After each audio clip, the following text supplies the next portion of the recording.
Eu cumprimento todos os colegas, o desembargador Pedro Sakamoto, Luiz Ferreira da Silva, doutor Aglena, doutor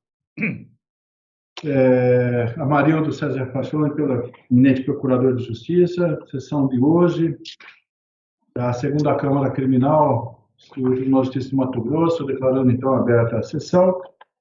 A ata da anterior está aprovada porque não houve oposição alguma.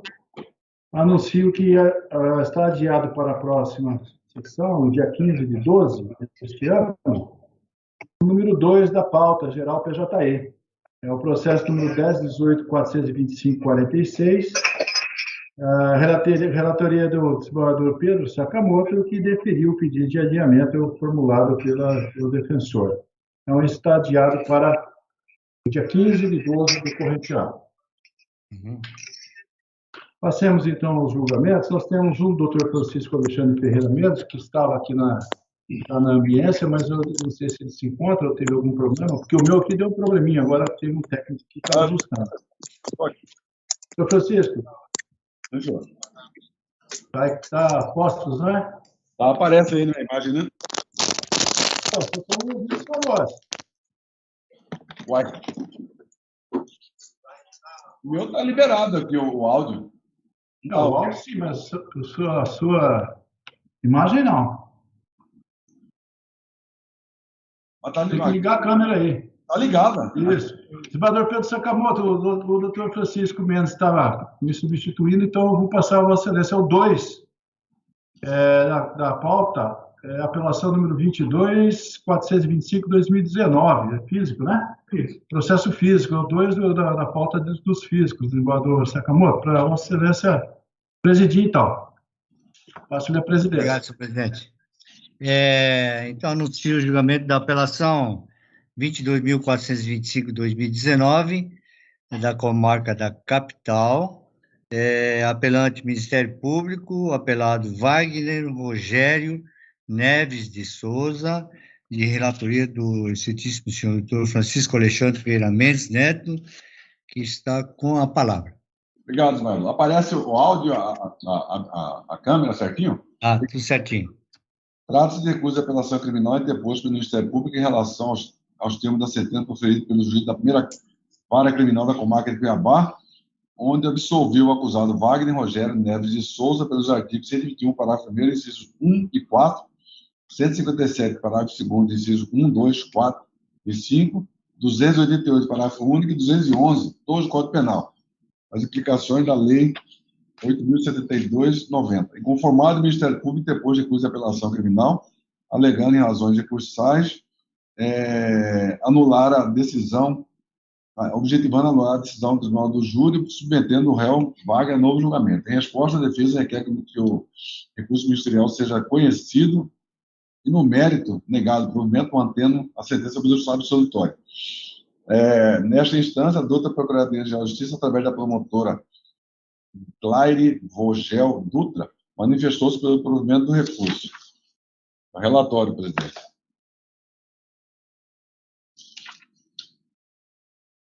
Está desligado o microfone. Cor, então, o parecer da douta Procuradoria. Excelência, o parecer está ratificado, o parecer escrito. Ratificado o parecer, tem sustentação oral? Não, né? Tem. Acho que não... A assessoria pode informar? Não tem, desembargador Pedro, não tem sustentação. Não havendo, então, sustentação oral, a palavra retorna ao douto relator, para o voto. Obrigado. Preenchidos os requisitos da admissibilidade e coerência do recurso manejado pelo Ministério Público. Como trouxe no relatório, trata-se de recurso do Ministério Público, né?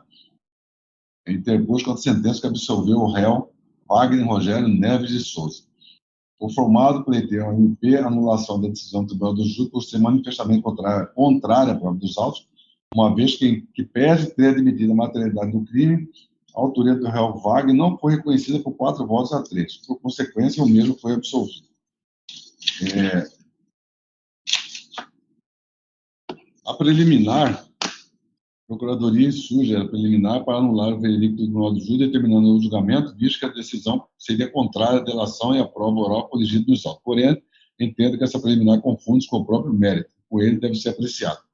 No mérito, O Ministério Público, em razões, busca a anulação do Tribunal do Júri para que seja submetido o réu Wagner a novo julgamento.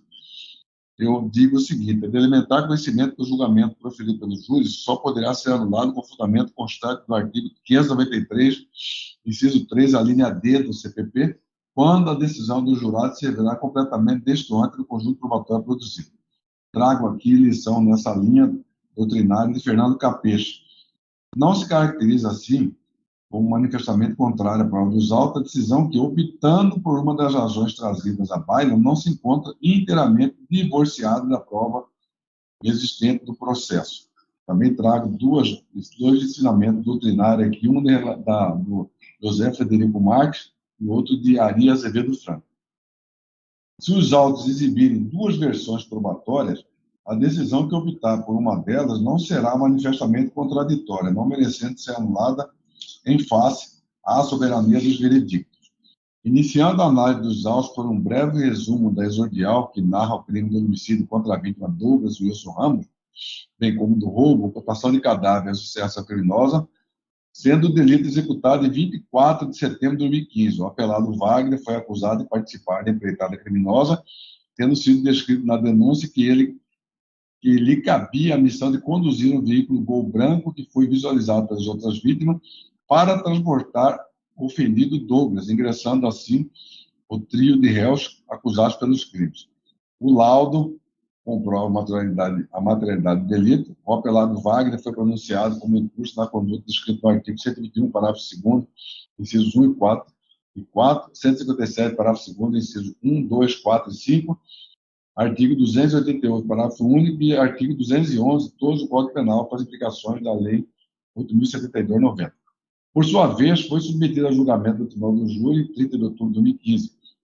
O Conselho de Sentença decidiu, por 4 votos a 3, absolver o réu Wagner, Rogério Neves de Souza, por negativo de autoria em relação a todos os delitos.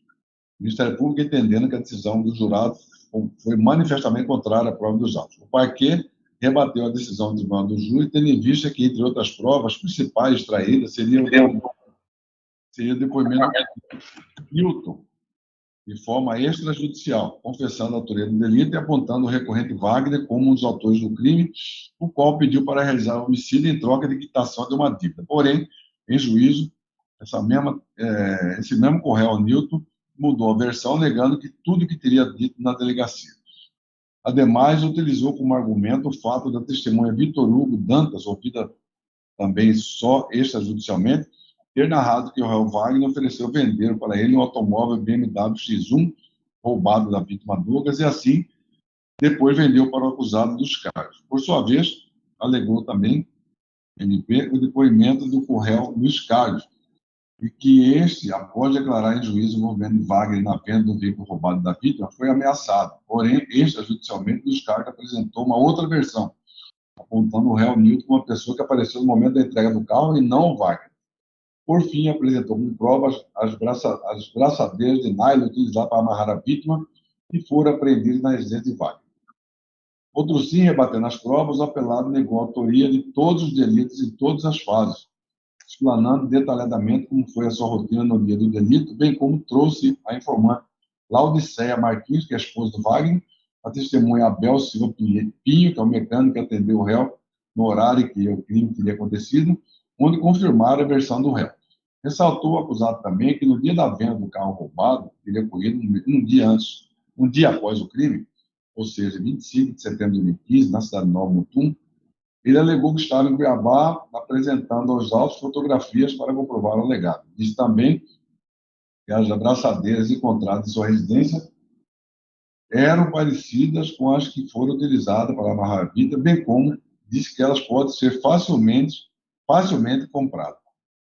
O que se tem, portanto, é a hipótese na qual duas versões são submetidas à apreciação do júri, ambas considerando os elementos constantes dos autos, e uma delas seria negativa de autoria.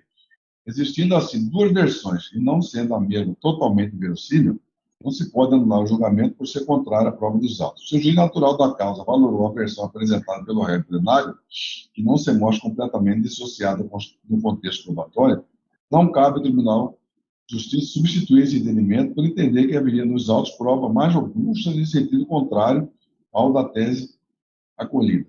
Em tal situação, conforme o magistério doutrinário e jurisprudencial, não autoriza o afastamento da decisão soberana do Tribunal do Júri. Eu trago aqui entendimento doutrinário José Frederico Marques, Guilherme de Souza Nunes, e uma jurisprudência do ministro, relatoria do ministro Joaquim Barbosa, do Supremo Tribunal Federal. Também trago aqui nessa linha de raciocínio duas decisões do STJ, uma da relatoria da ministra Laurita Bastos, sexta turma de 2019, e Jorge Mussi, da quinta turma, julgada em 2018. Faz-se necessário consignar que os autos foram incipientemente instruídos, fazendo emergir duas versões. Assim, não se pode afirmar que a versão acolhida pelo Conselho de Sentença seja manifestamente contrária à prova dos autos. Nesse sentido, e sob pena de alvitar a norma legal sobredita, constatado nos autos a presença de correntes divergentes sobre a matéria tratada, é lícito ao Conselho de Sentença optar por aquela que lhe pareça mais verossímil.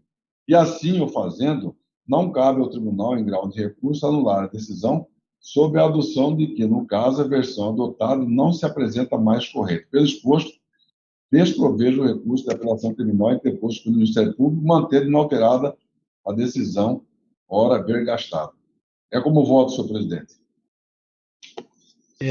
Perfeito. Então, eu colho o voto do desembargador Luiz Ferreira, que foi o revisor.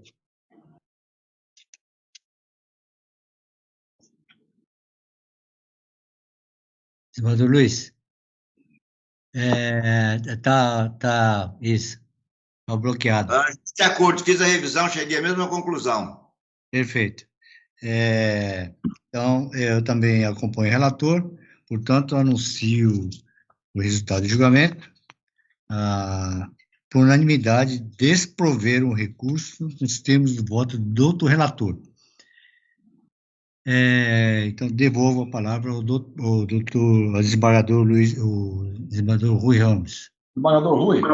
Claro. Muito obrigado, doutor Francisco. Aí a participação do desembargador Luiz Ferreira, Sakamoto, Amarildo, Glenda. Talvez eu volte na outra sessão, não sei se eu tiver mais alguma coisa, tá? Muito obrigado pela paciência e pela atenção, tá? Um abraço, viu? Imagina, nós que agradecemos o trabalho. Obrigado. Bom, em sequência, nesse parcial, ainda dos processos físicos, para que possamos também já atender ao julgamento da doutora Glenda Moreira Borges, que participa desse próximo, que é o 3, para que ela possa desenvolver seu trabalho na respectiva vara judicial.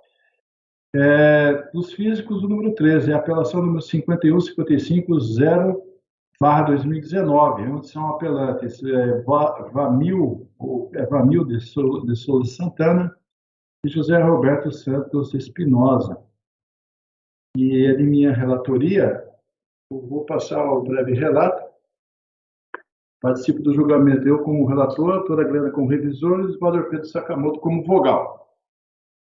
Eminentes, o Vamil e José Roberto, eles foram condenados nas penas do artigo 35 da Lei de Drogas, a Lei 11.343/06, a 3 anos de reclusão. Primeiro, o Vamil, a 4 anos e 1 mês de reclusão, 800 dias multa, e José Roberto Espinosa, em 3 anos de reclusão e 700 dias multa.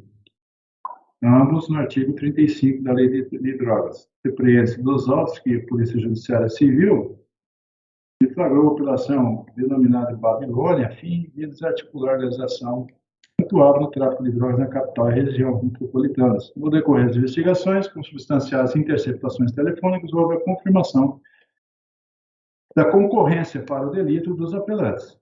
Após a apresentação das defesas preliminares, o juiz da Corte rejeitou a nulidade das interceptações telefônicas, e bem como indeferiu o desentranhamento de provas referentes a demais fatos, afastou o pedido de inépcia da denúncia, reconheceu a ofensa, a coisa julgada quanto a um corréu, motivo pelo qual rejeitou, aí receberam a denúncia. Então, quanto aos demais réus, a oportunidade em que designou a audiência foi realizada. Enfim, relatou-se a decisão final. Dessa decisão de mérito, então, recorrem Doutor Procurador Gil Rosa Festner pelo desprovimento do presente recurso e manutenção intacta da sentença recorrida. Em síntese, seu relatório, com o parecer, doutora Maria do César, como mantém o parecer? Mantém, excelência. Está mantido o parecer. Mantido o parecer. Nesse, é um pouco longo, até a emenda é um pouco grande, mas eu vou tentar com a emenda ser o mais claro possível. Foi assim, por mim preparada. Apelação criminal, sentença condenatória, delito de associação para o tráfico de drogas, artigo 35 da Lei 11.34306, insurgência defensiva, pluralidade de recorrentes, preliminar, nulidade de interceptações telefônicas, ausência de fundamentação acerca das sucessivas prorrogações, insubsistência, prorrogações das interceptações foram devidamente fundamentadas na imprescindibilidade das investigações policiais, atendendo à reserva de jurisdição, necessidade de medida demonstrada, prescindibilidade de perícia técnica sobre vozes captadas nas interceptações telefônicas, até por ausência de previsão na Lei 9.296/96, identificação verificada por outros meios de provas devidamente colocadas sobre o crime do contraditório, preliminares rejeitadas. Mérito: primeiro recorrente, condenação a pena de 4 anos e 1 mês de reclusão e 800 dias multa. Absolvição e procedência: prova suficiente para embasar condenações, prova de interceptações e depoimentos policiais que atuaram nas investigações em torno de fatos narrados na denúncia, demonstram ânimo associativo, de caráter duradouro e estável, embora não necessite ser perpétuo. Denúncia: ânimo de associação, caráter duradouro e estável, nesse sentido evidenciado conjunto probatório suficiente para comprovar a materialidade e a autoria delitiva. Dosimetria, redução de pena e inviabilidade, réu reincidente, existência de 2 condenações definitivas anteriores, fixação da pena base acima do mínimo legal, viabilidade, valoração de uma condenação para negativa vetorial de antecedente, seguida da aplicação de outra para a condenação como agravante, nos termos do artigo 61, inciso 1 da Lei Fundamental Penal. Possibilidade de inalteração, precedentes do STJ, modificação de regime de cumprimento de pena, privativa de liberdade, substituição por restritivas de direito sequestradas. Impossibilidade de reincidência e circunstâncias judiciais desfavoráveis que recomendam a imposição do regime inicial semiaberto, o artigo 33, parágrafo 2º, súmula 269 do STJ. E obstam a substituição de pena privativa de liberdade por restritivas de direito. Segundo recorrente, pena estabelecida no mínimo legal, para preceito de 3 anos de reclusão, absolvição de descabimento, realidade delitiva e autoria devidamente demonstradas. Pedido sucessivo, substituição de restritivas de direito, fator já estabelecido na sentença.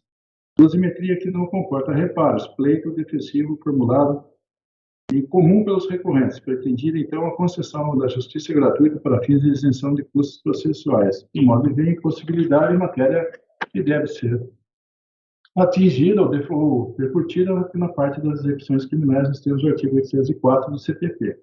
Sentença mantida, recursos desprovidos. É assim que votei. Doutora Glenda, Vossa Excelência fez a revisão. Como vota? De acordo com o voto. Depois, vereador Pedro Sakamoto. De acordo, senhor presidente. Pois bem, nos termos do voto do relator e por unanimidade, rejeitada a preliminar, os recursos foram desprovidos. Tudo nos termos do voto do relator. No mesmo sentido, é o parecer. Esse é o resultado. Doutora Glenda, acho que era só esse, né? Então, muito grato, viu? É um prazer revê-la e bom trabalho. Natal para todos. Passamos agora à pauta geral, eminentes. A relatoria do desembargador Pedro Sakamoto. É o primeiro, apelação número 41546/2018, de Várzea Grande, apelante o Ministério Público e apelante também Volcimar Pires de Barros, e reciprocamente apelados, né? E não há sustentação oral, é físico ainda, né? Na parte geral, não há sustentação oral, de modo que com a palavra, eminente relator. Obrigado, senhor presidente. Eu vou ler a ementa. Se for necessário, eu leio o voto, porque é um tanto quanto extenso. Tem 21 laudas. Tráfico de drogas e associação para o tráfico. absolvição em relação ao tráfico,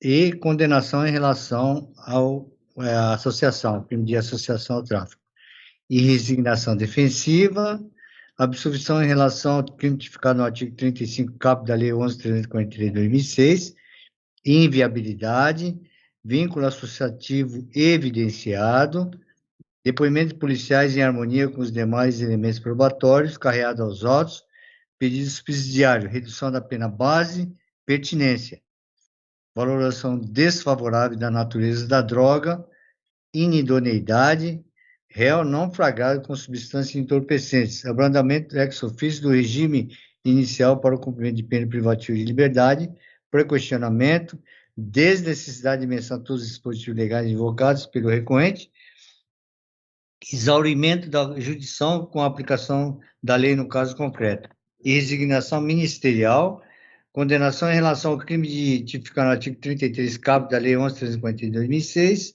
improcedência, materialidade e autoria delitiva não demonstradas, réu não flagrado com substâncias entorpecentes, indúbio pro réu, recurso defensivo parcialmente provido e recurso ministerial desprovido com providência de ofício. A condenação pelo crime tipificado no artigo 35, caput da Lei 11.343 de 2006, prescinde da efetiva apreensão de substância entorpecente em poder do acusado, bastando a demonstração da existência de vínculo associativo estável e permanente voltado à prática do crime de tráfico de drogas. Se não encontrado substâncias entorpecentes com o acusado, não há falar em valoração desfavorável da natureza da droga na dosimetria da pena em relação ao delito de associação para o tráfico. Se a pena privativa de liberdade não é superior a 4, não há circunstâncias judiciais desfavoráveis e o réu não é reincidente, deve ser fixado regime aberto para o início de cumprimento da reprimenda. A atividade jurisdicional se exaure com a aplicação do direito aos fatos trazidos a conhecimento do tribunal. Assim, não se exige do julgador manifestação específica sobre cada um dos dispositivos legais invocados pelo recorrente, desde que a matéria tenha sido devidamente apreciada. Revela-se inviável a condenação do réu pelo crime tipificado no artigo 33, caput da Lei 11.343 de 2006, quando não demonstradas, para além de dúvida razoável, a materialidade e a autoria do delito, especialmente em situações nas quais não são encontradas, melhor, drogas com o acusado ou sob sua guarda. Assim que eu estou votando, senhor presidente, dano parcial, então, provimento ao apelo defensivo, reduzindo a pena de Volemar Pires de Barro a 3 anos de reclusão, 700 dias multa. Estou negando provimento ao apelo ministerial e de ofício estou estabelecendo um regime aberto para o início de cumprimento da pena privativa de liberdade imposta ao acusado. É como voto.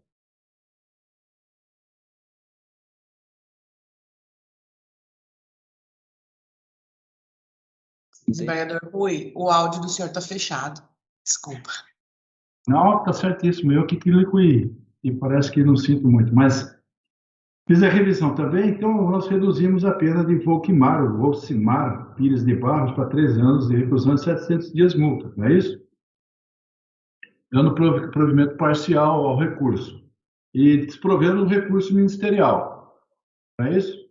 E de ofício estabelecemos o regime de cumprimento da pena privativa de liberdade para o aberto. Aí, tendo em vista o quantitativo de pena aplicada. Eu voto nesse sentido, desembargador Luiz Ferreira, como voto. De acordo. Então, por unanimidade, em parcial consonância com o outro parecer ministerial, o recurso de Volcimar Pires de Barros foi parcialmente provido e desprovido o recurso ministerial. De ofício, foi estabelecido o regime aberto para início de cumprimento da pena privativa de liberdade, e tudo nos termos do voto do relator. Esse é o resultado do julgamento anunciado. Quarto da pauta física ainda, desembargador Pedro Sakamoto, Vossa Excelência é o relator, revisor desembargador Luiz Ferreira da Silva e eu como vogal. É o número 4, é a apelação 12.815.2020, da comarca de Quatro Marcos, São José dos Quatro Marcos, apelante ao Ministério Público do Estado de Mato Grosso e apelado Emerson Hector dos Santos da Silva. Não há sustentação, é físico, e desembargador Pedro, Vossa Excelência está com a palavra. Não, obrigado, senhor presidente. Posse de drogas para consumo compartilhado e corrupção de menores. Desclassificação do primeiro delito para posse de drogas para consumo pessoal e absolvição em relação ao segundo crime. E resignação ministerial. Condenação pelos delitos capturados no artigo 33, parágrafo 3º da Lei 11.343 de 2006 e do artigo 244-B do Estatuto da Criança e do Adolescente. Inviabilidade. Ausência de provas acerca do suposto compartilhamento de substância entorpecente com adolescentes. Indícios extrajudiciais não corroborados sobre o crivo do contraditório. Indúbio pro réu, sentença mantida, recurso desprovido. Para que um elemento de informação obtido durante as investigações possa servir de respaldo à condenação, não basta que seja corroborado por outros indícios igualmente extrajudiciais. É necessário que tenha a coerência com pelo menos uma das provas produzidas em juízo. Inteligência do artigo 155 caput do Código de Processo Penal. Inexistindo elementos probatórios que demonstrem que a droga encontrada com o apelante seria compartilhada com terceiros, impõe-se o reconhecimento da figura típica descrita no artigo 28 caput da Lei 11.343 de 2006, bem como o afastamento do delito de corrupção de menores. Então, assim, então, estudando parcial, aliás, imparcial, consonância com parecer ministerial, estou negando o provimento ao apelo, senhor presidente. É como voto.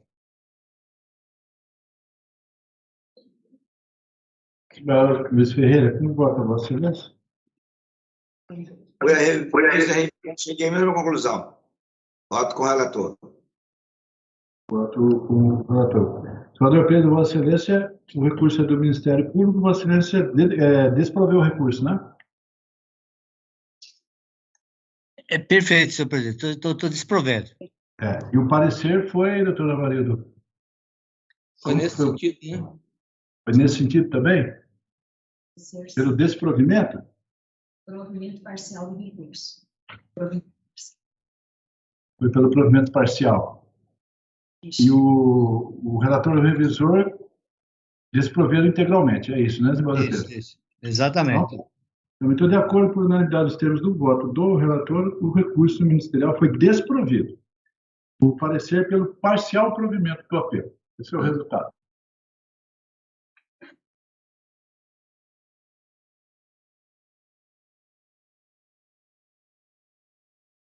Ingressamos, então, na pauta do PJE. Nós temos aqui o número 1, com pedido de sustentação oral do desembargador Luiz Ferreira da Silva. O número 1 é de vossa relatoria, é o processo 10.19.642.27/2021, e é um habeas corpus, onde é paciente Tiago Augusto Falcão de Oliveira. Para a sustentação oral, doutor Lucas Maciel de Menezes. Nete, relator, com a palavra. Obrigado, senhor presidente. Colhe-se desta impetração que o paciente responde à ação penal número tal, em trâmite na unidade judiciária da 2ª Vara Criminal da Comarca de Chapada dos Guimarães, foi pronunciado e teve determinada sua submissão a julgamento perante o Tribunal de Júri daquela comarca pela suposta prática dos crimes do artigo 121.2, parágrafo 2º, 4 e 5, vítima Claudinei Pinto Maciel, artigo 121, parágrafo 2º, 4 e 5 do Código Penal, vítima Silvio Ricardo Viana Moro, artigo 211 do Código Penal, 3 vezes, artigo 296, parágrafo 1º, 1 do Código Penal, artigo 298, caput do Código Penal, artigo 304 do Código Penal, artigo 155, parágrafo 4 do Código Penal por 2 vezes, artigo 155, parágrafo 6º, combinado com 14.2 do Código Penal, artigo 180, caput do Código Penal, e artigo 288, parágrafo 1 do Código Penal, tudo na forma do artigo 69 do Código Penal. Registro impetrante que o paciente está preso desde o dia 26 de junho de 2017, data na qual foi cumprido o mandado de prisão no seu desfavor, que posteriormente foi convertido em preventivo, mandado de prisão temporário, esclarecendo, ademais, que ele foi pronunciado no dia 25 de julho de 2019 e que o recurso em sentido distrito aviado por sua defesa contra a aludida decisão foi desprovido, não havendo mais motivos que impeçam a designação da sessão do Tribunal do Júri. Assevera que, aspas, o paciente encontra-se submetido a decreto prisional desprovido de fundamentação idônea, pois tem lastro em fundamentação genérica e abstrata, nunca tendo sido revisado o decreto de prisão cautelar, realizado há mais de 4 anos e 4 meses, quando, por força do artigo 16, parágrafo único do Código de Processo Penal, aspas simples, decretada a prisão preventiva, deverá o órgão emissor da decisão revisar a necessidade de sua manutenção a cada 90 dias, mediante decisão fundamentada de ofício, sob pena de tornar a prisão ilegal. Fechado. Sustenta que o paciente está sendo submetido a constrangimento ilegal por excesso de prazo, porquanto o processo originário estaria sem movimentação desde a data de 9 de julho de 2020, quando veio para esta Corte de Justiça, havendo, pois, violação ao princípio da duração razoável do processo e às disposições do artigo 5º, 78 e 65 da Constituição Federal. Eis que ele se encontra preso, cautelarmente, há mais de 4 anos e 4 meses, e não há previsão para a designação do seu julgamento pela Corte Popular. Aduz, o paciente é primário, tem residência fixa e trabalhava com carteira assinada a ser submetido à prisão, esclarecendo outro sim, que a garantia da ordem pública e a aplicação da lei penal, que serviram de suporte para o decreto prisional, não mais se persistem, em razão do lapso temporal, sobretudo porque atualmente ele está estudando, foi classificado no exame Enem para o curso superior de pedagogia e exerce a ocupação de operador comercial no mini-mercado anexo ao Centro de Ressocialização de Cuiabá, sendo suficiente, portanto, na espécie, a aplicação de medidas cautelares alternativas ao cárcere provisório. A liminar foi indeferida e a Procuradoria opina pela denegação da ordem. É o resumo do relatório, senhor presidente. Com o parecer, confirmado o parecer, doutor Manuel. Excelência, o parecer escrito é pela manutenção, é pela denegação da ordem, agora é mantido, tá? Mantido, né? Muito obrigado. É mantido o parecer para a sustentação oral, doutor Lucas Maciel de Menezes. Com a palavra pelo tempo legal. Doutor Lucas, bom dia. Desembargador Rui Ramos, é a Gabriela, assistente de plenário. Desculpa interromper. Não. Mas é o doutor Lucas Miranda que está, é do processo 2 que foi adiado. Eu acabei informando o advogado errado e eu estou entrando em contato com o doutor Lucas Maciel para fazer a sustentação oral. Tá, o doutor Lucas Maciel está sendo contactado, então, para a sustentação oral? Isso, ele já vai entrar na sala. Mas ele acompanhou o relatório? Acompanhou Não, tudo? ele não estava na sala. Então, por favor, vê se ele está disponível, se ele insiste na sustentação oral ou se ele dispensa, por favor. Tá bom, obrigada, desculpa. Ok.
Eu só estou procurando uma sala com menos barulho.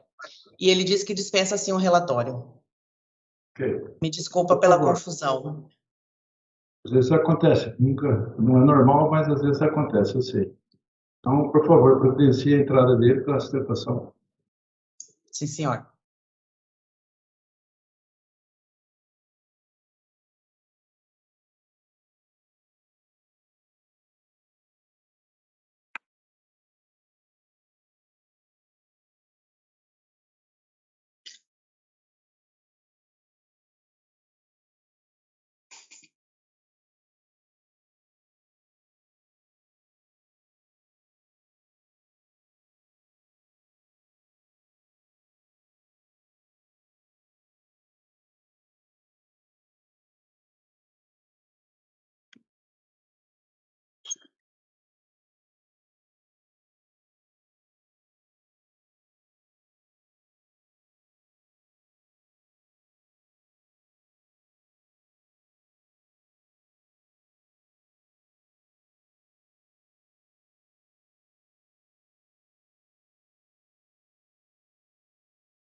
Suspender momentaneamente, então, o julgamento número 1 da pauta geral, né, do PJE. Esse próximo aqui está em sigilo, está em segredo de justiça, da relatoria do desembargador Pedro Sakamoto. É o número 13 da pauta, desembargador.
Retornemos para dar continuidade ao julgamento do número 1 da pauta nossa da PJE, que é o processo 10.19.642.27/2021, que também é um habeas corpus.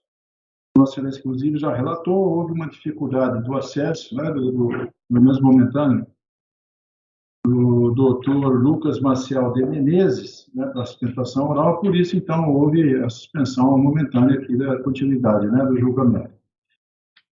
Já foi apresentado o relatório, o parecer foi mantido, foi ratificado pelo gabinete procurador. Então, vou passar a palavra ao doutor Lucas Maciel de Menezes para a sustentação, doutor Lucas. Bom dia, Vossa Excelência acompanhou o relatório, mas, obviamente, Vossa Excelência conhece muito bem todos os autos, né? Talvez não haja necessidade de repetição, não é isso? Bom dia. Não, senhor desembargador, eu dispenso a leitura do relatório. Pois não. Então, Vossa Excelência está com a palavra para a sustentação oral. Certo. Bom dia a todos. Desembargador Luiz Ferreira da Silva, desembargador Rui Ramos Ribeiro, desembargador Pedro Sakamoto, douta Procuradoria, eminentes advogados que estão presentes. Excelência, primeiramente eu peço desculpa por estar tremendo a tela aqui, pelo fato de que eu tinha sido comunicado que meu processo tinha sido suspenso e eu saí da minha sala, então eu estou improvisando aqui no celular. Pois bem, trata-se de remédio constitucional com finalidade da liberdade do paciente Tiago Augusto Falcão de Oliveira. Excelências, a questão não é mansa e pacífica, por isso, deve ocorrer os devidos esclarecimentos para melhor compreensão, certo? É sabido, mais por vossas excelências do que por esse jovem advogado que vos fala, que os crimes contra a vida adotam procedimento especial, a qual é dividido a primeira fase do tribunal do júri e segunda fase. Quanto ao roteiro da primeira fase do tribunal do júri, ela é composta pelo oferecimento da denúncia ou queixa, recebimento da denúncia ou queixa, citação do acusado e apresentação da resposta escrita, réplica à acusação, audiência de instrução, alegações finais e a decisão, no caso em tela que foi de pronúncia, certo? No caso em tela, ela já ocorreu a primeira fase do tribunal do júri. Contudo, insiste o juízo da comarca de Chapada dos Guimarães, bem como a douta procuradoria, em dizer que o processo é complexo, vários réus e várias testemunhas. Contudo, com a devida vênia, essa tese não merece guarida, pois foi superada no dia 25/7/2019, data que ocorreu a decisão de pronúncia do paciente. Friso que todos os réus foram ouvidos, todas as testemunhas, todas as diligências necessárias foram feitas e concluídas. Por essa razão, encerrado a primeira fase do tribunal do júri, não há o que se falar em processo complexo mais. Outra banda, chama atenção aos magistrados alusivo à prestação de informação do juiz de piso, onde foi afirmado e confessado na página 2 da prestação de informações, o qual narra que a prisão foi revista somente no dia 19/9/2019. Ora, resta claro que não foi observado os ensinamentos do parágrafo único do artigo 316 do Código de Processo Penal, ferindo de morte. Verdade seja, o fato da prisão preventiva não ocorrer sua revisão a cada 90 dias torna-se uma prisão ilegal. Todavia, apesar de ocorrer a ilegalidade por falta da revisão na prisão cautelar, o fato de que o paciente está segregado desde 26/6/2017, sem julgamento pelo Tribunal do Júri Popular, supera isso, pois, com certeza, é gravíssimo. Ainda, excelências, que a súmula 21 do STJ ensina que, uma vez pronunciado o réu, fica superada a alegação de constrangimento ilegal. Eu chamo a atenção dos nobres magistrados que deve ser analisado o caso concreto com suas particularidades. Então, olhando o caso concreto em suas particularidades, não pode, então, a súmula 21 ser aplicada em todos os processos, em todos os habeas corpus, por exemplo. Ora, a decisão de pronúncia ocorreu em 25/7/2019, o que na data de hoje equivale-se a quase 2 anos a mais de 2 anos e 4 meses. Necessário asseverar Vossas Excelências quanto à Portaria Conjunta 660, que determinou o início da terceira etapa do plano de retomada das atividades. Apesar de que foi feito em 15 de setembro de 2021, a referida portaria não trouxe nenhuma alteração para o processo do paciente. Nesse particular, isso é destacar que não é possível prever quando ocorrerá um julgamento de tribunal do júri. Apesar de que a pandemia chegou e atrapalhou muitos processos, em questão também ao tribunal do júri, não pode se trazer essa culpa ao paciente. Na verdade, é um verdadeiro ilastério que já se arrasta durante todo esse período. Também chamo a atenção de Vossas Excelências que o Brasil ele é signatário quanto à Convenção de Direitos Humanos.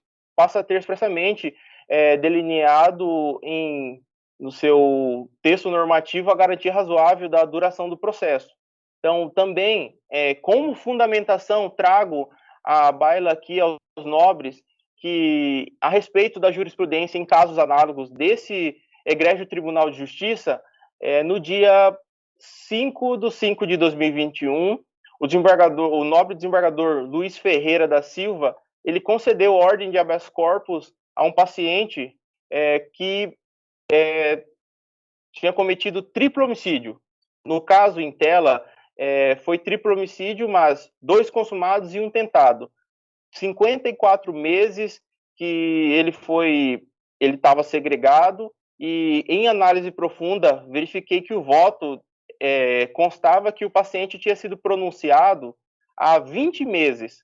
No caso em tela, aqui o paciente ele já foi pronunciado há mais de 27 meses. Então a decisão de pronúncia já ultrapassou até o exemplo que eu trago a Vossas Excelências.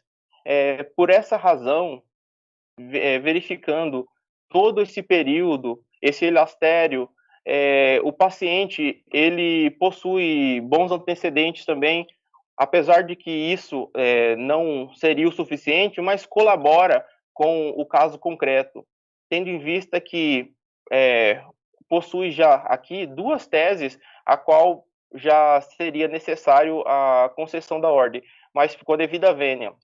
Em respeito, ante o exposto, peço a concessão da ordem para que seja expedido o alvará de soltura ao paciente Tiago Augusto Falcão. Alternativamente, caso assim não entenda Vossas Excelências, que seja aplicado as medidas cautelares diversas da prisão constantes no artigo 319 do Código de Processo Penal. Nesses termos é que pede deferimento. Lucas, muito grato pelas informações prestadas pela vossa sustentação. Retorno a palavra ao eminente relator. Obrigado. Em relação à violação do artigo 316, diferentemente do que afirma o outro advogado, a reanálise foi feita pelo juiz de primeiro grau quando recebeu o recurso em sentido distrito e deixou consignado em 19 de 9 de 19.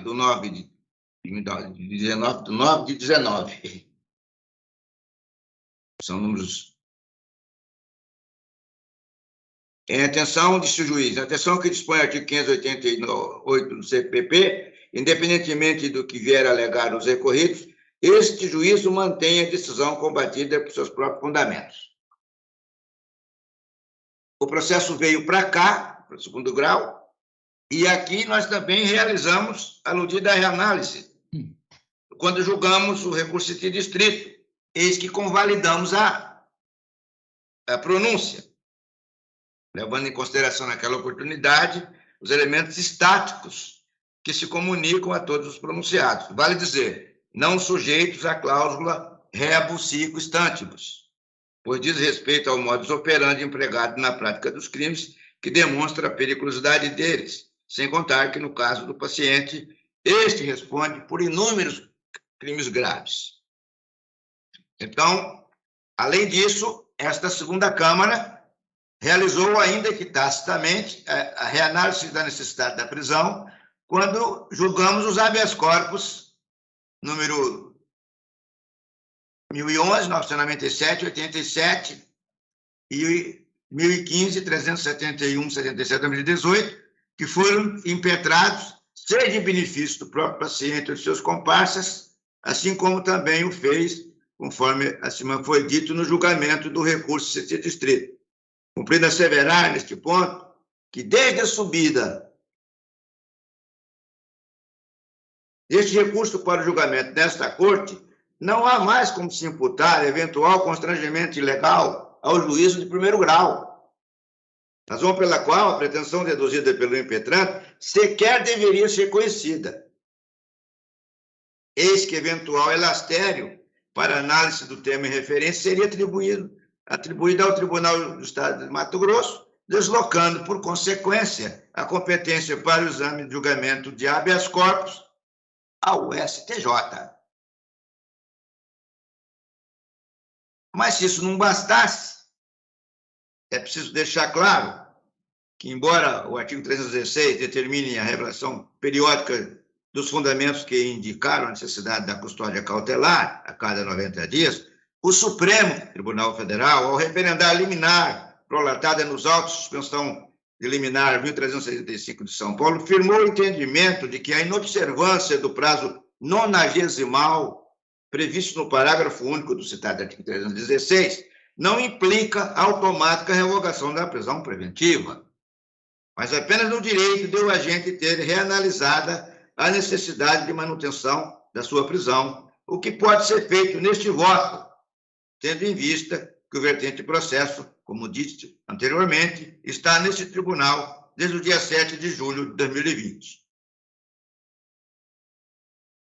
Então, está claro que não há violação ao artigo 316.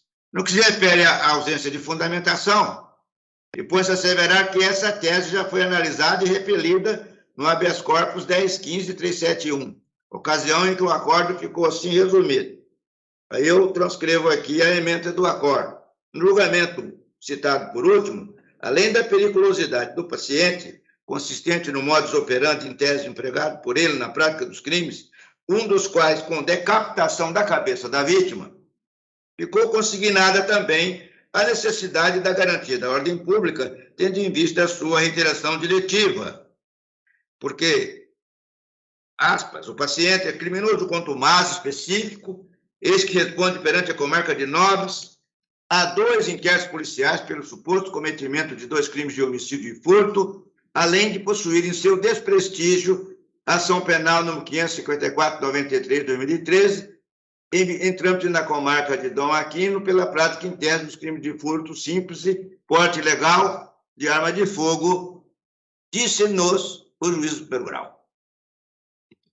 Então, segundo o nosso enunciado orientativo número 6, o risco de reiteração diretiva, fator concreto que justifica a manutenção da custódia cautelar para a garantia da ordem pública, pode ser deduzido, como fez o juiz de piso, e aqui estou a ratificá-lo, pode ser deduzido da existência de inquéritos policiais de ações por infrações dolosas em curso sem qualquer afronta ao princípio da presunção de inocência.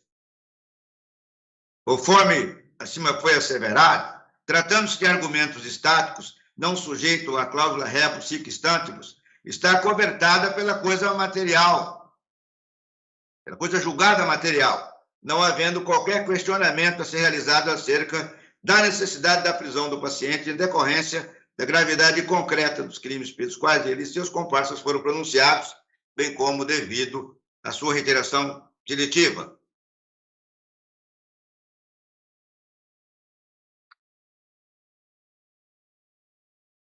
Ademais, impõe-se ressaltar que a Lei 12.403, modificando a redação do artigo 282, parágrafo 6º do Código de Processo Penal, estabeleceu, de forma clara e insofismável, que a prisão preventiva será determinada quando não for cabível a sua substituição por outra medida cautelar. Sim, por disposição legal, a medida extrema deverá ser decretada quando realmente se mostrar necessária e adequada às circunstâncias em que cometido o delito e às condições pessoais do agente, como só ser no caso discutido nesta ação mandamental. Diante disso, é forçoso reconhecer que a indevida aplicação de medidas cautelares, prevista no artigo 319 do Código de Processo Penal, eis que a prisão preventiva do paciente se encontra justificada e mostra-se imprescindível para cautelar o meio social, evidenciando-se, pois, que providências menos gravosas não seriam suficientes para garantir a ordem pública, tampouco garantir a instrução processual. Trago jurisprudência do STJ, vou poupá-los da leitura. Os predicativos pessoais do paciente para responder ao processo de liberdade, como sabemos, por si sós, também não autoriza o deferimento do paciente. O constrangimento legal pelo excesso de prazo. É imperioso registrar que, igualmente, não assiste razão ao impetrante, eis que não ficou demonstrado que o referido exastério tenha decorrido da desídia do juízo ou de pedidos protelatórios do Ministério Público, contexto esse que poderia ensejar alguma providência desta Corte de Justiça. Isso porque observa-se que o processo originário tramita de maneira mais lenta, tendo em vista as particularidades do caso, que tem 5 acusados que deduziram vários pedidos examinados e indeferidos pela autoridade judiciária de primeiro grau e por esta Corte de Justiça, além da necessidade de o magistrado ter que remeter os autos inúmeras vezes ao MP para manifestação, ou ter que parar para prestar informações solicitadas por esse Tribunal de Justiça, a exemplo do paciente, que depois do decreto prisional já teve pedidos de revogação da prisão preventiva e liberdade provisória apreciados e indeferidos pelo juiz de primeiro grau e por este tribunal, com base em decisões que demonstraram de forma clara e insofismável a necessidade do encarceramento cautelar do acusado, causando, consequentemente, maior delonga no trâmite processual. Isso sem contar a complexidade do processo, cuja denúncia enumera a prática de 17 fatos criminosos. E aqui enumerei, e, por certo, vou poupá-los da leitura. Nesse contexto, conquanto o impetrante tem apontado como paradigma o julgamento do HC número tal por mim relatado, a situação do paciente daqueles autos diferencia em vários aspectos do caso analisado neste writ. Eis que naquele feito, o paciente sequer havia recorrido da sentença de pronúncia para que fosse submetido logo ao tribunal de júri, e por conta da interposição de recursos de sentido estrito por parte dos coacusados e de recurso de apelação por parte do MP, acabou por atrasar a tramitação daquela ação penal, sem contar que, naquela ocasião, havia uma incerteza quanto à realização de atos processuais por conta do estágio da pandemia, razão pela qual ficou consignado que não seria possível prever quando aquele paciente seria submetido a julgamento pelo tribunal do júri. Todavia, diferentemente do caso desta ação constitucional, em que o paciente recorreu da sentença de pronúncia e impetrou mais de um habeas corpus, a denúncia relata a ocorrência, como dito a Lures, de 17 fatos criminosos e está na iminência de ser submetido à Corte Popular, tendo em vista a diminuição dos casos de contaminados, internados e mortos em decorrência da Covid-19.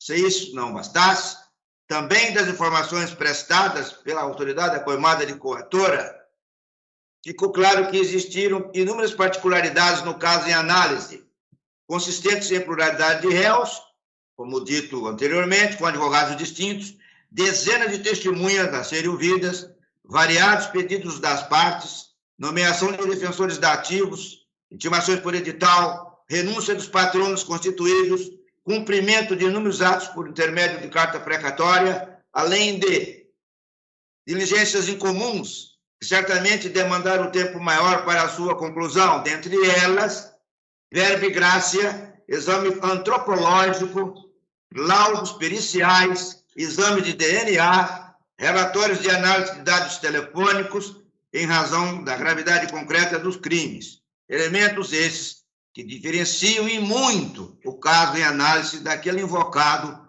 pelo impetrante como sendo paradigmático. E mais a mais, deve ser ressaltado que os prazos do processo penal precisam ser contados de forma global, razão pela qual o excesso de prazo deve ser aferido em observância aos limites da razoabilidade, tendo em vista as peculiaridades e as circunstâncias excepcionais que norteiam cada caso, haja vista que o interregno estabelecido para a conclusão do processo ou para análise de determinado pleito, por óbvio, não se restringe à simples soma aritmética dos prazos processuais. Por outro viés, embora seja redundante, não se pode olvidar que estamos diante de um cenário excepcional, ocasionado pela pandemia da Covid-19. Daí porque eventual elastério estaria plenamente justificado, mormente por não existir, como asserido linhas volvidas, desídia do Poder Judiciário, tampouco pedidos protelatórios do Ministério Público. E a propósito dessa temática, eu trago jurisprudência recente do STJ, segundo a qual somente configura constrangimento ilegal por excesso de prazo na formação da culpa, apto a ensejar o relaxamento da prisão cautelar, a mora que decorra de ofensa ao princípio da razoabilidade, consubstanciada em desídia do Poder Judiciário ou da acusação, jamais sendo aferível apenas a partir de mera soma aritmética dos prazos processuais. Esse acórdão é de 27 de novembro de 2020. No mesmo sentido, é a jurisprudência do nosso tribunal, um da Lavra, do desembargador Rui Ramos, ele já o conhece, vou poupá-lo da leitura, outro da Lavra, do desembargador Orlando Perry. E, por derradeiro, mas não menos importante, deve ser destacado que a Procuradora-Geral de Justiça, signatária do parecer que se encontra no ID número tal, registrou que o agravo recurso especial 193.990, interposto pelo denunciado Rodinei Nunes Frazão, que estava impedindo a realização do júri, foi julgado no STJ no dia 5 de outubro, de modo que, tão logo será designado sessão plenária para o julgamento do beneficiário e demais corréus perante a Corte Popular. Então, o óbice que tinha era esse agravo, mas já foi julgado e transitou em julgado. Posto isso, em consonância com o parecer, pedindo escusas por ter me alongado, julgo improcedentes os pleitos reduzidos em favor de Tiago Augusto Falcão de Oliveira, por consequência, denego a ordem de habeas corpus. É como voto. Pois não, desembargador. Desembargador Pedro Sakamoto, como vota? Senhor presidente, eu acompanho na íntegra o voto do ilustre relator. Perfeito. Em que pese a eloquência desenvolvida na sustentação oral, eu também vou acompanhar o relator. Não se trata de um processo tão simples assim, tão singelo, em número de processos, em número de incursões à lei fundamental penal, e tampouco o número de delinquentes, né? Então, que já se olha com uma certa cautela a questão do excesso de prazo. Não se revelou indolência judiciária, pelo que compreendi, de todo o voto do eminente relator.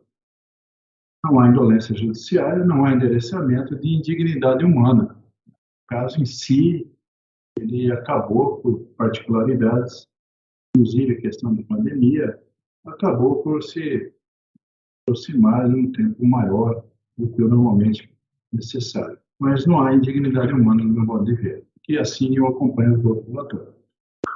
Então, por unanimidade, nos termos do voto do relator, do habeas corpus, o RIT foi denegado o parecer no mesmo sentido. Dr. Lucas, muito grato. Até o próximo julgamento. Muito obrigado pela oportunidade. Até logo. Tchau, tchau.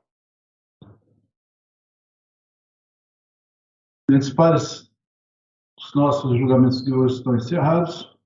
semana que vem, que seria dia 8, que nós deveríamos ter por videoconferência, não haverá, porque é feriado, então a próxima é no dia 15. Próximo. 15 de dezembro. E é a nossa última, será a nossa última do ano. Na semana que vem tem virtual. Sim, na semana que vem é só o plenário virtual. Videoconferência não. Nós aqui encerrando aqui nossos trabalhos, eu declaro então concluída a sessão, agradecendo as presenças dos eminentes desembargadores Pedro Sakamoto, Luiz Ferreira e, naturalmente, do eminente Amarildo César Facone, levado Procurador de Justiça. Agradeço também a todos os servidores, Iraí, Carla, Gabriela, Sálvio, Luiz Jorge, enfim, a todos que estão na sala e que nos proporcionaram a realização da sessão. Encerrada, até a próxima vez. Bom fim de dia, né? Boa tarde. Até a próxima.